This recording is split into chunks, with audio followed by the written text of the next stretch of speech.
त्यातच गेला असेल. मला विजय मल्ल्याचा आता भेटतोय का नाही. ही परिस्थिती 6 दिवस झाला आरोपी अटक होता. आज वाटली पाहिजे. आज 6 दिवस झाला आरोपी अटक होत नाही. एक लक्षात घ्या, पोलिसांना मी आवाहन करतोय. होय, हरिभक्त पारायण महाराज इथं आलेत, मी त्यांचा आदर राखतो. पण तुमच्याकडून जर होत नसेल तर लेखी पत्र काढा. त्या आरामखोराला आम्ही धरून आणतोय, आव्हान करतोय. आम्हाला सोपं येतं. तुम्हाला नसेल माहिती औरंगाबादचं घर, तुम्हाला नसेल माहिती कधी रशियातलं पोरग, आम्हाला सगळं माहिती आहे.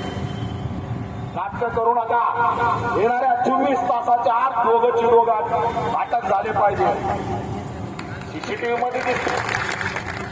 संचालक बाई सुद्धा मारतील. एसपी म्हणतात बाई मारतील, पीआय म्हणतो बाईचं नाव घेऊ नका.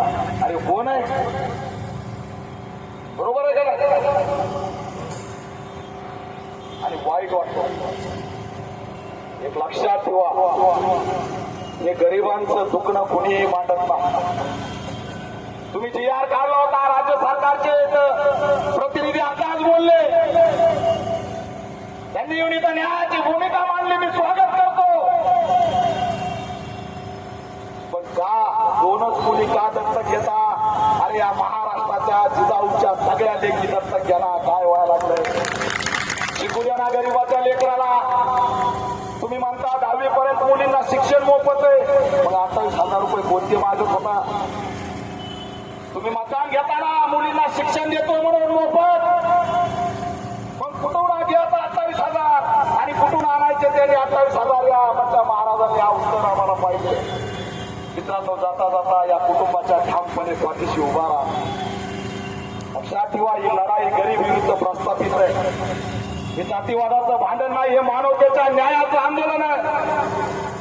आणि म्हणून या मागण्यामध्ये मी सहभागी होण्यासाठी 200-300 किलोमीटरहून आलो, कारण आमच्या पल्लवीचा चेहरा आपल्या टीव्हीच्या चॅनलवरती बघितला आणि मला राहावं. फास्ट ट्रॅक कोर्टात प्रकरण चाललं पाहिजे. 24 तासाच्या आत आरोपी अटक झाले पाहिजेत. आणि मोठी मागणी करतोय,